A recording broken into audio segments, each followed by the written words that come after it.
55 ختم ہو کر 56 شروع ہو رہی ہے.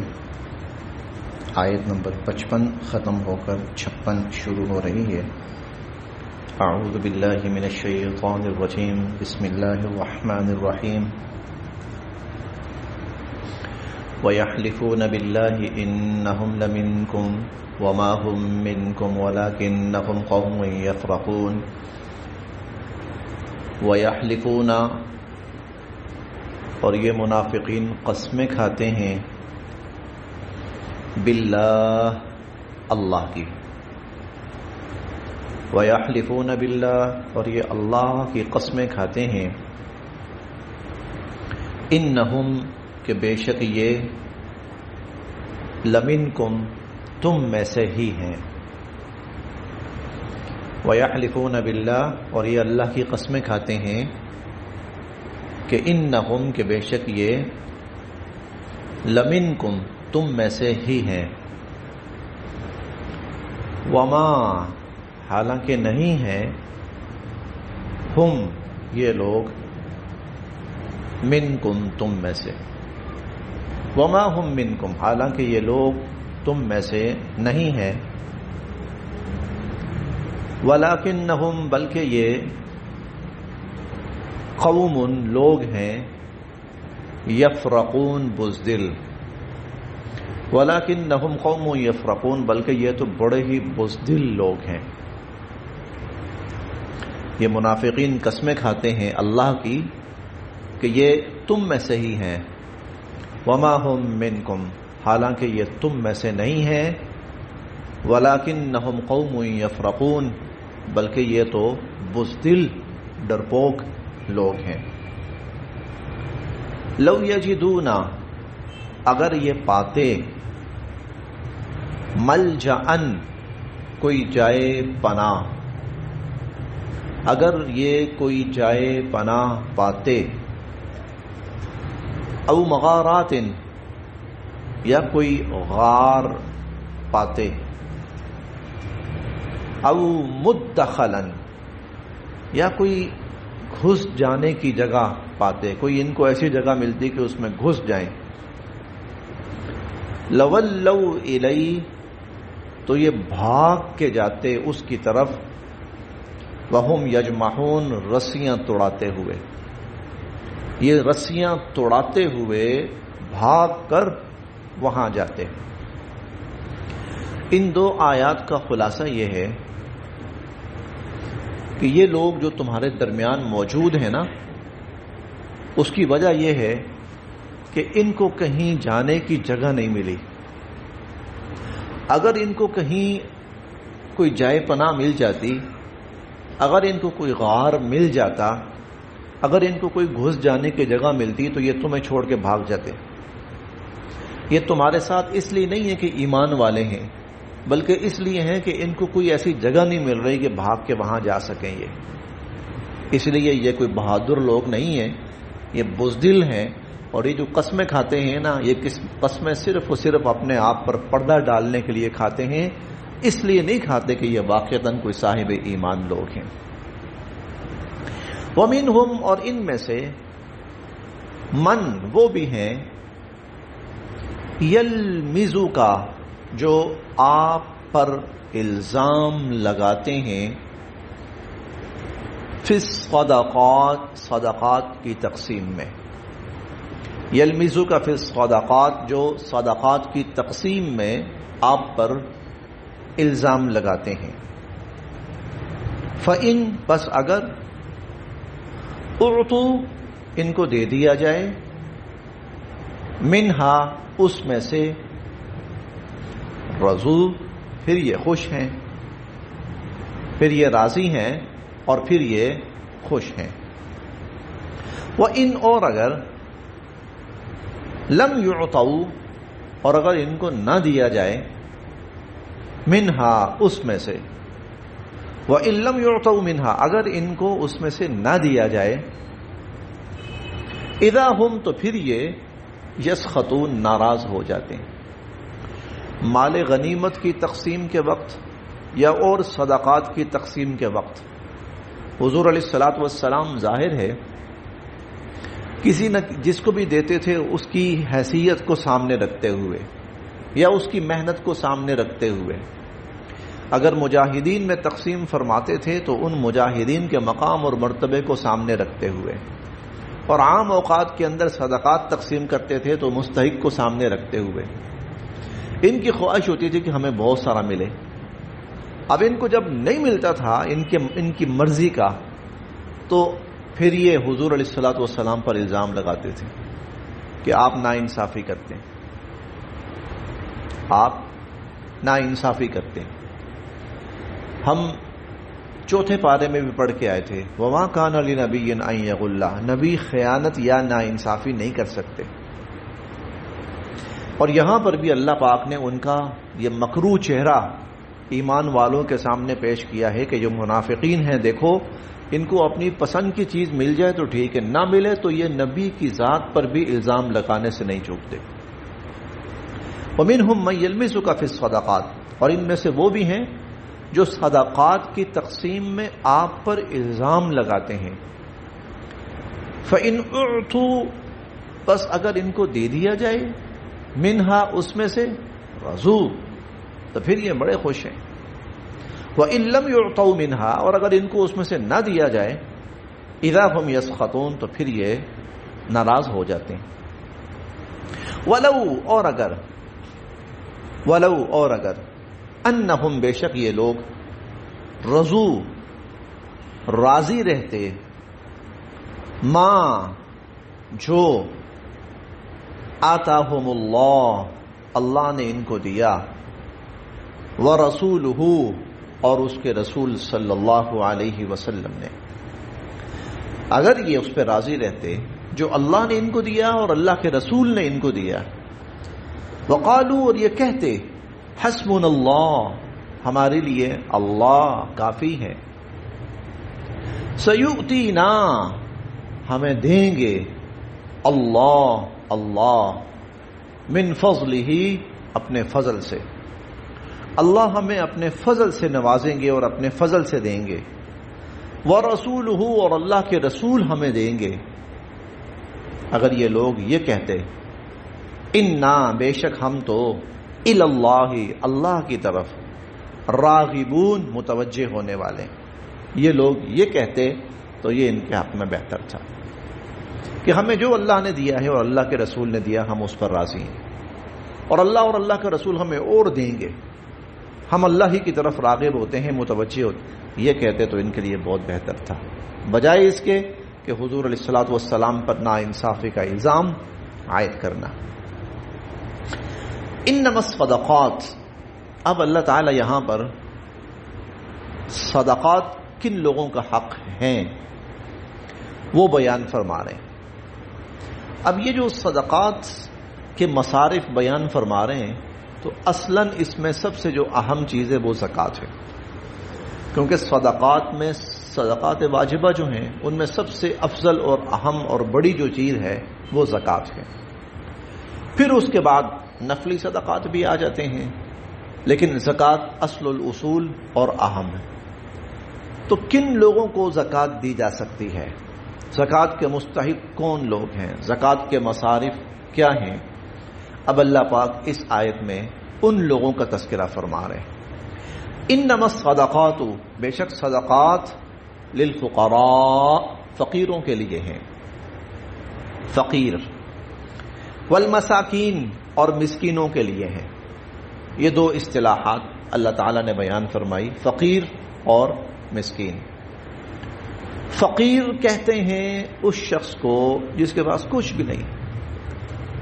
یہ قرآن کریم کی اصطلاح میں فقیر، عام ہماری جو معاشرتی اصطلاح وہ نہیں، ہماری معاشرتی اصطلاح نہیں، ہماری معاشرتی اصطلاح میں فقیر کہتے ہیں مانگنے والے کو. مانگنے والے کو فقیر کہا جاتا ہے، چاہے وہ ارب پتی ہو، لیکن اسے کہا جاتا ہے فقیر. غریب فقیر لوگ ہیں، مانگنے والے ہیں. تو کچھ عرصہ پہلے ایک چھوٹا سا کلپ دیکھا ہوگا آپ لوگوں نے، ایک شخص وہ مانگنے والا تھا، بھیک مانگتا تھا، ایکسیڈنٹ ہوا بیچارے کا، ایکسیڈنٹ میں بے ہوش ہو گیا. اس کو ہسپتال لے کر گئے جب ہسپتال لے کر گئے تو وہ اوپر کے کپڑے وغیرہ اتارنے لگے تو اس کے کپڑوں سے اندر نا وہ گٹھلیاں بندھی ہوئی تھیں پیسوں کی، کوئی ادھر کوئی ادھر کوئی ادھر کوئی ادھر کوئی ادھر. وہ جو پیسے کاؤنٹ کیے گئے تو 85,000 روپیہ تو وہ تھا جو اسی وقت اس کے پاس تھا، اسی وقت اس کے پاس تھا 85,000 روپے.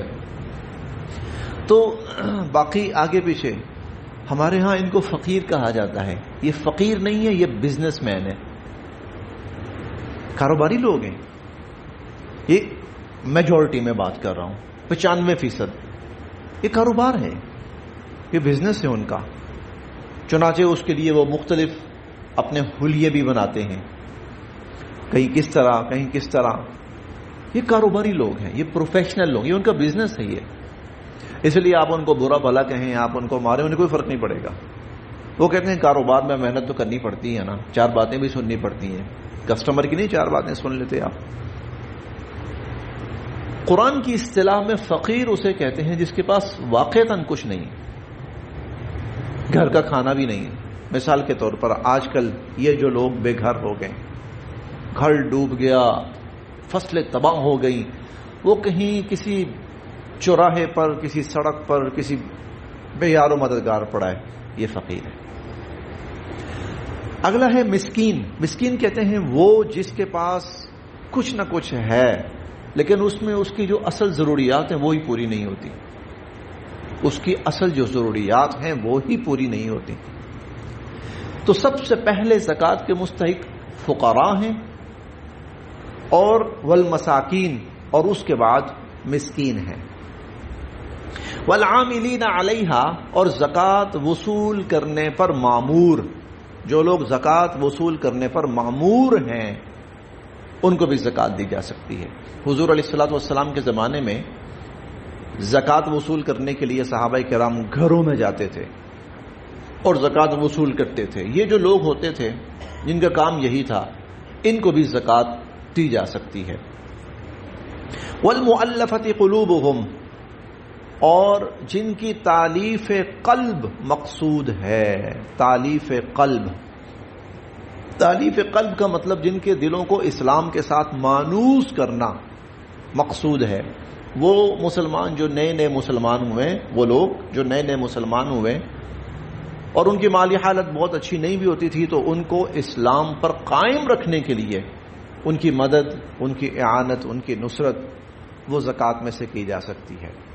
والمؤلفۃ قلوبہم، اور جن کی تالیف قلب مقصود ہے. وفی الرقاب، رقاب رقبہ کی جمع ہے. رقبہ گردن چھڑانا یعنی غلام آزاد کرنا، اور غلام آزاد کرانے میں زکوٰۃ استعمال کی جا سکتی ہے. والغارمین، اور مقروض، وہ مقروض جو اپنا قرضہ ادا کرنے کی کوئی استطاعت نہیں رکھتا، قرضہ ادا کرنے کی کوئی شکل نہیں اس کے پاس. ایک تو وہ شخص ہے نا مقروض ہے، لیکن اسے پتا ہے میرے پاس فلاں فلاں سورسز ہیں، میں یہاں سے واپس کر دوں گا، میں نے کمیٹی ڈالی ہوئی ہے، کمیٹی نکلے گی قرض ادا کر دوں گا، یا میرا فلاں جگہ سے پیسہ آئے گا وہ میں قرض ادا کر دوں گا. یہ نہیں. وہ شخص جس نے کسی وقت قرض لیا اور اب اس کے قرض ادا کرنے کی کوئی صورت اس کے پاس نہیں ہے، یہ مقروض. زکوٰۃ سے اس کی مدد کی جا سکتی ہے کہ یہ اپنا قرض ادا کر سکے. وفی سبیل اللہ، اور اللہ کی راہ میں. اللہ کی راہ سے مراد دین کے وہ کام جن پر دین کی بنیاد ہے، جن پر دین کی بنیاد ہے وہ کام. جو لوگ ان کاموں میں مشغول ہیں اور اس طرح مشغول ہیں کہ ان کے اور کوئی ذریعہ معاش نہیں ہے، وہ اللہ کے کام میں اس طرح سے مشغول ہیں، مصروف ہیں، چاہے وہ تعلیم کے اندر ہیں، چاہے وہ تبلیغ کے اندر ہیں، چاہے وہ جہاد کے اندر ہیں، چاہے وہ اور کسی کام کے اندر اس طرح سے مشغول ہیں کہ ان کے لیے اپنے ذریعہ معاش کی کوئی شکل یا وقت نہیں بنتا ان کے پاس، ان کو بھی زکوٰۃ دی جا سکتی ہے. وابن السبیل، اور مسافر. مسافر سے وہ مسافر مراد ہے کہ جو کسی ایسی مشکل صورتحال سے دوچار ہو گیا کہ وہ وسائل نہیں رکھتا کسی طرح کے، کہیں گیا اور اس کے پاس وسائل ختم ہو گئے اور کہیں اور سے منگوانے کی کوئی شکل بھی نہیں ہے، ایسا مسافر. اب تو خیر اللہ پاک نے بڑی آسانیاں فرما دی ہیں، اب تو مسافر دنیا میں کہیں پر بھی ہو، اگر تو اس کا اکاؤنٹ ہے تو، نہیں تو موبائل کے ذریعے 20 شکلیں ہیں اس کی، لیکن کہیں پھر بھی اگر ایسی صورت ہو کہ کوئی مسافر بے بس لاچار ہو گیا ہے تو زکوٰۃ سے اس کی مدد کی جا سکتی ہے۔ کاروبار میں مقروض ہو جاتا ہے، قرضہ اس کو بہت زیادہ کریں گے، گھر اپنا ہے اس کے پاس، قرضہ اتارنے کی حیثیت بنی ہوئی ہے، سوائے اس کے لیے گھر بیچ لیکن وہ گھر نہ بیچے اس کے ساتھ ہاں نہیں، اس کو زکوٰۃ دے سکتے ہیں۔ اگر کوئی شخص کاروبار میں تھا اور کاروبار میں نقصان ہوا اور نقصان ہونے کی صورت میں مقروض ہو گیا اور اتنا مقروض ہو گیا ہے کہ اب قرضہ اتارنے کی اس کے پاس کوئی صورت نہیں ہے، ہاں اس کو زکوٰۃ دی جا سکتی ہے۔ گھر ہے رہائش کے لیے، گھر ہے رہائش کے لیے، گھر نہیں بیچے گا وہ، گھر نہیں بیچے گا وہ، اگر گھر بیچے گا تو خود کہاں رہے گا؟ ہاں دیکھ لے، اگر ایسا کر لیتا تو بہت اچھا ہے، ایسا کر لیتا تو بہت اچھا ہے کہ اس کا مسئلہ بھی حل ہو جائے گا اور اس کے پاس رہائش بھی برقرار رہے گی۔ لیکن اگر ایسی صورت، اگر اس کے پاس ایسی آپشن ہے تو بہت اچھا، اور اگر اس کے پاس ایسی آپشن بھی نہیں ہے تو پھر اس صورت میں زکوٰۃ سے اس کی مدد کی جا سکتی ہے، دی جا سکتی، دی جا سکتی۔ فریضۃ من اللہ، یہ اللہ کی طرف سے احکام مقرر کیے گئے ہیں۔ فریضۃ من اللہ، یہ اللہ کی طرف سے احکام، یعنی زکوٰۃ کا حکم ہونا یہ بھی اللہ کی طرف سے ہے، اور اس کے افراد کا متعین ہونا یہ بھی اللہ کی طرف سے ہے۔ واللہ علیم حکیم، اور اللہ تعالیٰ جاننے والے، حکمت والے ہیں۔ یہ اللہ تعالیٰ نے زکوٰۃ کے 8 مصارف بیان فرمائے ہیں، 8 قسم کے افراد جن کو زکوٰۃ دی جا سکتی ہے، فقیر، مسکین، اور زکوٰۃ کے وصول کرنے والے لوگ، اور جو نئے ایمان لائے ہیں ان کی تالیف قلب کے لیے، اور غلاموں کو آزاد کرانے میں، مقروض کا قرضہ ادا کرنے میں، فی سبیل اللہ، اور مسافر۔ یہ 8 مصارف اللہ رب العزت نے بیان فرمائے ہیں۔ ان میں سے یہ یاد رکھیے کہ جو جتنا قریبی رشتہ دار ہے وہ اتنا ہی زیادہ مستحق ہے، وہ اتنا ہی زیادہ قابل ترجیح ہے، جو جتنا صاحب جو قریبی رشتہ دار ہے۔ ہاں قریبی رشتہ داروں میں کچھ رشتہ دار ایسے ہیں جن کو زکوٰۃ نہیں دی جا سکتی، وہ ہیں اصول اور فروع۔ اصول اور فروع، اصول کہتے ہیں وہ رشتے جو ہمارے اوپر کے ہیں، باپ، دادا، دادی، نانا، نانی، ماں باپ، دادا، دادی، نانا، نانی، ہاں یہ اصول ہیں۔ فروع وہ رشتے جو نیچے کے ہیں، بیٹا بیٹی، پوتا پوتی، نواسا نواسی، یہ اصول اور فروع۔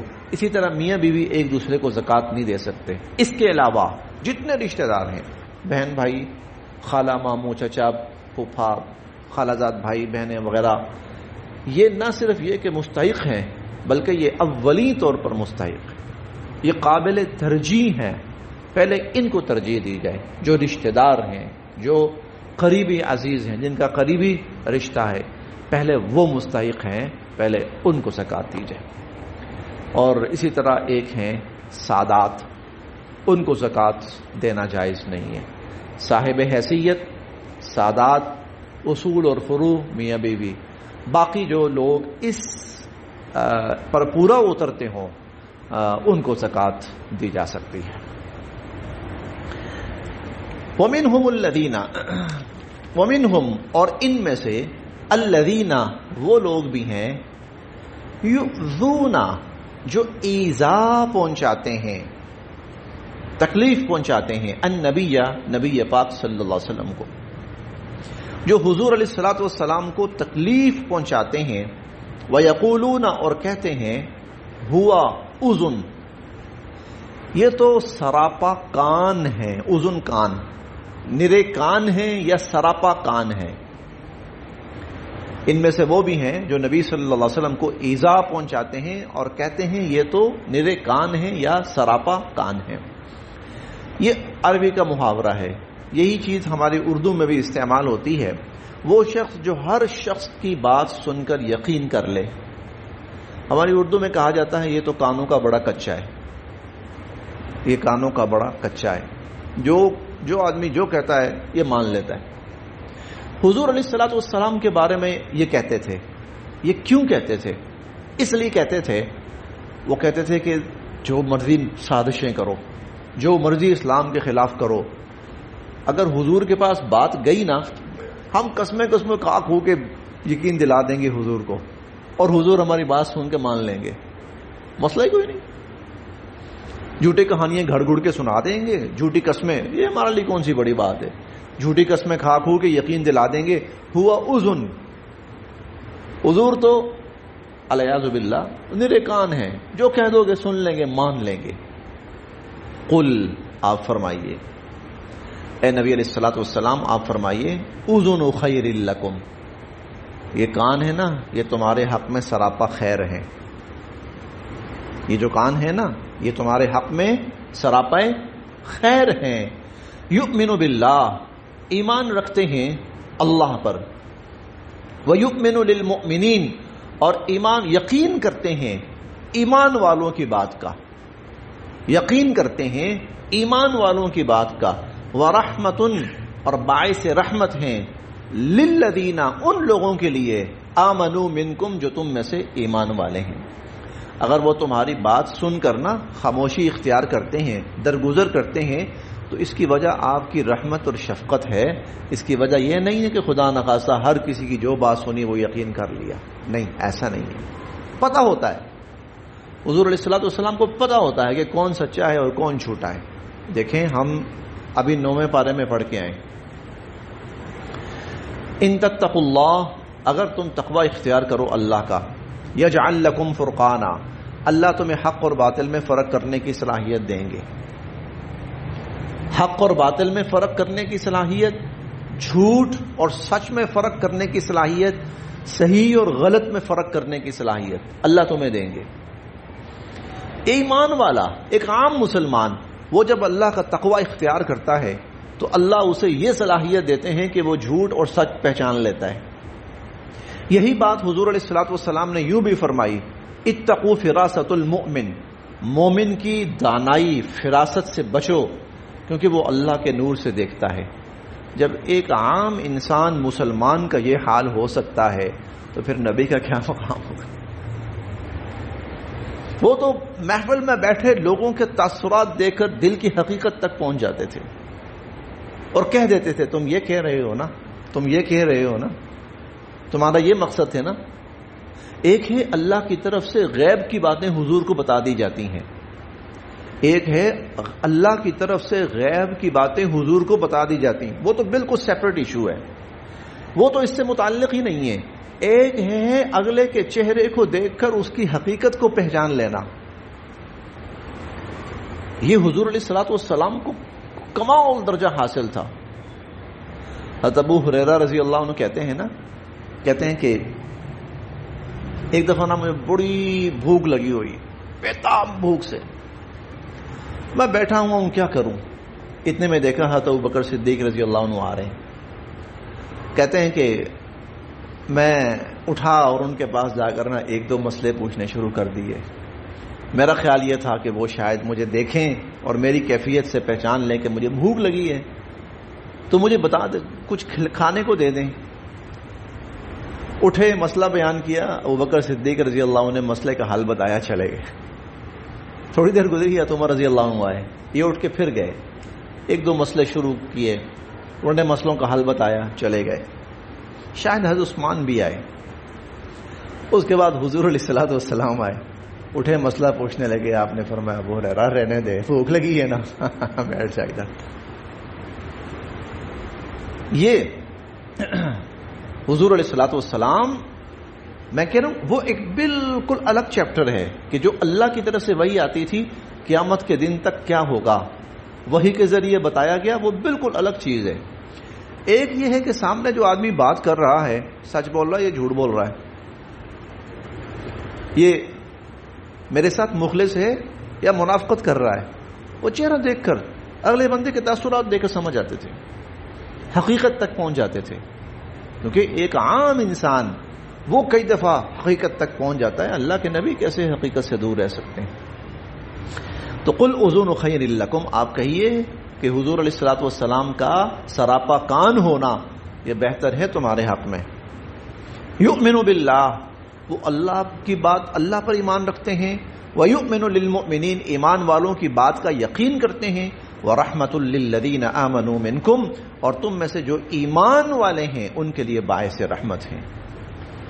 اور باقی رہے وَالَّذِينَ، وہ لوگ یؤذون، جو ایذا پہنچاتے ہیں رسول اللہ، اللہ کے رسول صلی اللہ علیہ وسلم کو، اور وہ لوگ جو اللہ کے رسول صلی اللہ علیہ وسلم کو ایذا پہنچاتے ہیں، لہم عذاب علیم، ان کے لیے تو دردناک عذاب ہے.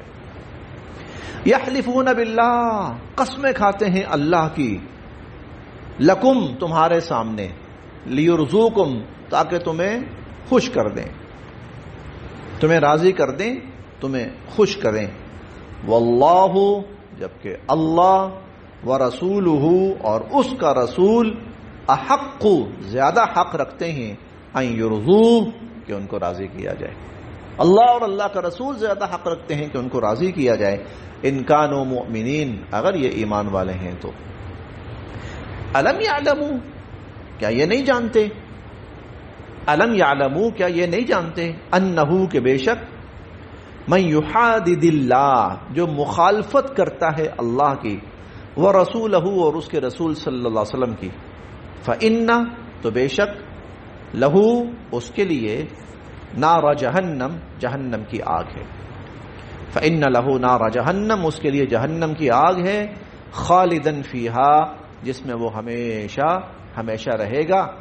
ذالک الخزی العظیم، اور یہ بہت بڑی رسوائی ہے.